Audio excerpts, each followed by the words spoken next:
Morning guys, welcome back to the channel. It's Mike Greenhawk. Yeah, today it's going to be a pretty big day for me, I reckon. Yesterday was my EIC registration. It's my annual review, whatever you call it. Annual assessment, that's it. Yeah, a bit of a weird one because it was a remote one, to be honest. And like I said in a previous video, suffer with anxiety a little bit, and to be honest, it's something that it really freaks me out. And my usual assessor I've had for the last sort of 10 years, unfortunately, has passed away. So it's something new, completely new guy this time. Never met him before, and like I say, it was all done on FaceTime if somebody has got an assessment coming up during this COVID time. And yeah, he's actually a really nice guy, so a big thank you for Scott for putting my mind at ease. So yeah, it was really good. To be honest, it was very different doing it all on FaceTime, and obviously the internet dropping in and out and things, but yeah, overall very good. So happy, another year done. So yeah, so back to this job, hopefully last day of the rewire on the inside anyway. So today's just got some second fix left to do in the kitchen area, and then it's wiring up the board and testing it all. So there is the garage to do, which is, I'll just spin you around, obviously, that the garage is a detached garage, so there's armoured going in for there. There's another board going in that, a single strip light, and I think it's 2 double sockets, I think, and an IP65 socket on the outside. So yeah, so hopefully, fingers crossed, get on with that today as well. If I can make a good start on that, I'll be happy with that. But yeah, so if you haven't already, don't forget to hit the subscribe button in the corner. And yeah, I shall catch up with you in a little bit. I'm just going to get set up because I've only literally just walked through the door, so I'll just get set up and then yeah, we'll get stuck into it. Cheers.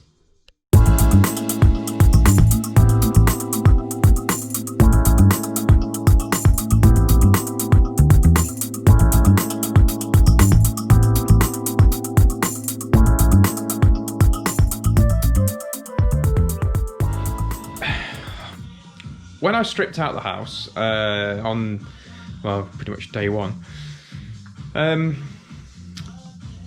one of the things I've noticed that, yeah, all right, the house has been messed about with massively by other people over the years. You know, it just has, one way or another, people have messed about with certain stuff.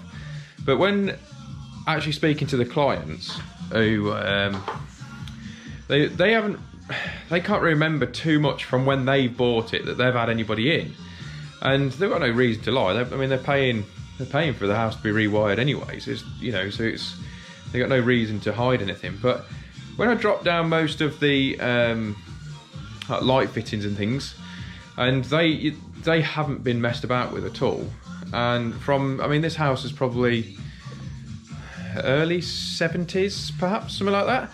And this is what the lights and stuff were like. So when that was installed, and they're all like this, it's not just this one, that is how it was up into the ceiling. So all that. So it just goes to show you that the original Sparkies who did this, you know, this job is awful, really, isn't it? That is terrible workmanship. So does that mean that all the rest of these are like this down here? I mean, it's, you know, all the houses are pretty much the same, but most of these sites are all done by the same people, aren't they? I'd have thought. So it's food for thought, isn't it? So they've got enough, so they've got a little bit of a sleeving on here. You know, that's it, just enough so you can drop it down and have a look at it. And then after that, oh no, why bother? Why bother? It's a waste of money, that. Not bloody made of money. Get rid of that. So yeah, food for thought, isn't it?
Right, I just thought, I was just, let's say, wiring this up, and I just thought, I wonder how many other people start putting bootlace ferrules on your 6mm. I'll be honest with you, it's not something I've always done. I'm fairly new to doing it. But I just wondered if anyone else did it, really. I've only just started really using them. But for what they cost, I mean, it looks a lot better, doesn't it? Having that on there.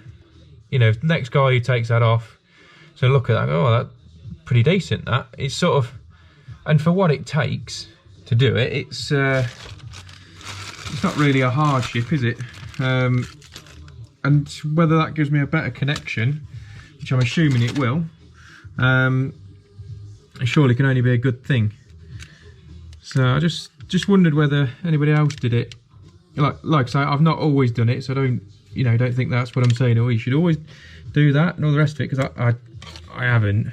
I've only just started doing it, and but I've been using it on all the bootlace ferrules, on all the fittings that have got stranded cables. It just seems to be just loads better, loads neater. So yeah, so happy with them really, but I just wondered if anyone else did it. And so, but yeah, on this job, like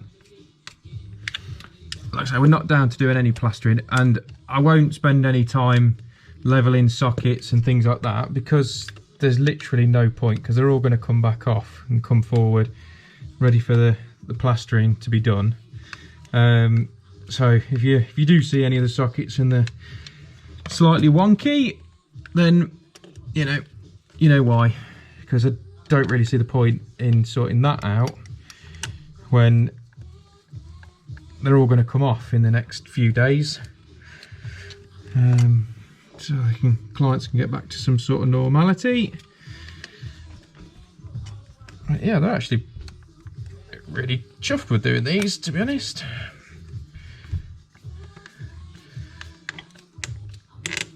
So yeah, it's nice and tight. Yeah, so overall impressed with those, doing that. But just like I say, it'd be interesting to know, so if you could just leave your comments below, that'd be great.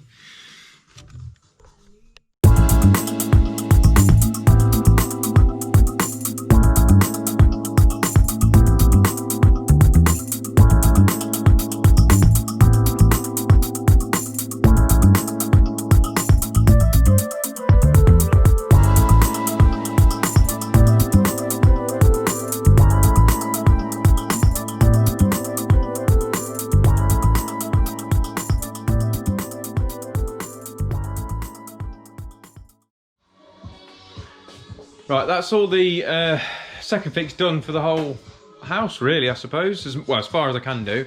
The downlights and stuff, because obviously this is all going to get overboarded, I've put the connectors on ready to go, so like a click connector on there. But that's, see that line there, that's the gas line up to the boiler, that's all corroded pretty bad, so I think that's going to be changed as well. I hope it's going to be changed. So yeah, so all the second fixes on, hob isolator, extractor fan isolator is all on. There's a feed in that unit there for the dishwasher, there's a feed in that unit there, sorry, one in that one, and one in there for the washing machine. So just leading through into here, we've got a 2-gang light switch on there, so those 2 lights on there are independently controlled from these 2. There's a socket down there, there's a desk normally that sits there, so there's a socket down there. So where these are now, I've got a couple of these left in the house to take the fronts off, because then the plasterer can just, if he wants to take the back boxes out, happy days, that's up to him. So at least that bit's sorted then. The smoke alarms, that's the other thing, sorry. The smoke alarm, because on that sighted there, that's just temporarily mounted up on there, and the cable's looped a little bit there, so if it wants to go this way or that way, I haven't got to mess about too much with that. But again, it's down on the plastering side of things. So yeah, so upstairs is all done and dusted. I've just got floorboards to put back down now, but before I do that, I'm going to get all the house tested. Then I can start putting all the cables to bed in the consumer unit, which will be great. I know the homeowners are coming back as of tomorrow, so I need to be out of here today, well, at least out of the house anyway today, which I think is doable. So once I've done that, so this afternoon, after all the testing and stuff's done, I'm going to start on the garage supply, start getting that sorted, I think. But yeah, a bit of a tidy up for the house, because even though I know the customer's coming in tomorrow to clean everything up, but it's not really, it does need a bit of a square up from my end of things. So yeah, so like I say, if you haven't already, don't forget to hit the subscribe button in the corner. Give us a thumbs up if you like the videos, and yeah, I'll get cracking. I think I'll get the tester out and show you some of this lot. I'll get all this on. I don't know, like I say, actually, I don't know whether you might have already seen, but when I came originally to this house, it was to fit a new consumer unit on, so it was moved from down there, which was behind the actual oven, up to here, and all the cables ran through the cavity, so they've just been, I've knocked a hole in up here and brought them all up. But to be honest, I don't think I've had one for this length of time where every single circuit failed massively, not even like close. So hence the reason why this has all been done now. So yeah, so I'll be glad to get out of the house, get onto the garage, and then get back to Coventry. Because like I say, the other new build sort of thing that we're doing at the minute, that is flying, so it's going to have a massive change by the time I get there and show you guys. So, but yeah, so I'll go and get the tester. Hi guys, right, what I thought I'd do is show you one of the circuits, because time is getting on and I need to crack on. So what I thought I'd do is I'll show you testing out a ring final circuit. Like I say, if you've never done anything like that before, you know an apprentice or whatever, but this is how I always do it. You need, obviously, first and foremost, you need a multifunction tester. I've always used the Mega tester. This is my third one I've ever had, and it's been brilliant. My first one lasted me for about 8 years until it got stolen, and then the second one got nicked within about less than a year anyway. So then I bought this one now, but I find these better they're more user friendly, should I say, I feel anyway. But you know, there's loads of different ones out there, and that's not to say that the other ones are no good. It's just the ones that I've always preferred, and it's what I did my training with, to be honest. So maybe it's just a comfort blanket sort of thing that I just stick to this one.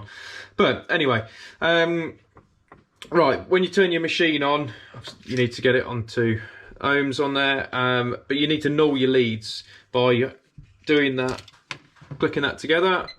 I know I'm actually showing you while it's in a cupboard.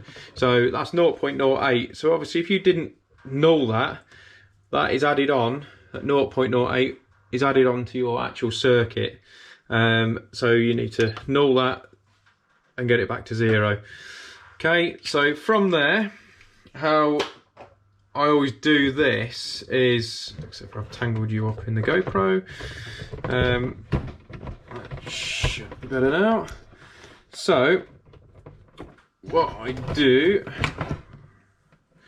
is, so I'll have my ends of my cables like this. So there's one end of the ring and the other end of the ring. Now I'm going to show you what happened in a minute when labelling and stuff goes wrong. So on here, so on your line there, and you'll get a reading on there. What's that? 0.4241. Okay, so that's a good reading. Move those over to your neutrals, and this should be very, very similar. You know, 0.1, 0.2 difference, something like that, especially on a rewire. And then on your CPC, and that will be obviously a higher because it's a smaller conductor, so it will be slightly higher. So yeah, so once you've done that on there, you will then cross the cables over. So essentially that line will go into that CPC and put a connector on it, and then that line will go to that CPC there, and you will get a reading. Okay, so just give you an indication that that's where it is, but you need to then, I won't do it right now, but then you need to take the leads out of the machine, put your plug tester in, and then you have to go around every single point on the circuit. So it's not just 1, 2, it's every single one. And you should, in theory, you should be able to pick up where, you know, a spur is, for example, because it will give you a higher reading. And also sometimes it'll check polarity then as well. That's another thing. It'll check polarity on all your switch gear and stuff on it, making sure that's all correct at the sockets and things like that. So that is why it's very, very important for doing that.